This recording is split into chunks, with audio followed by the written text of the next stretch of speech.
Anna Stieben. I'm the sales manager at Genkinger Material Handling.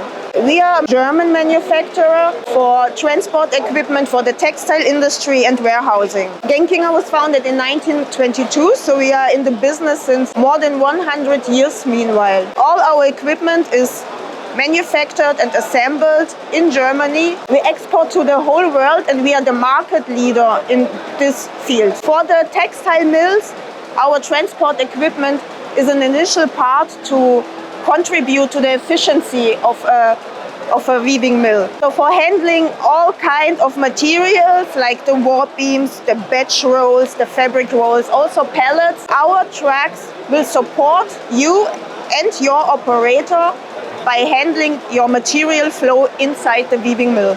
Since Bangladesh is a very important textile producing country, of course this is also an important market for Genkinger. We have a representation here with the name of Spintech. They support us in selling our product and also they offer after-sales service.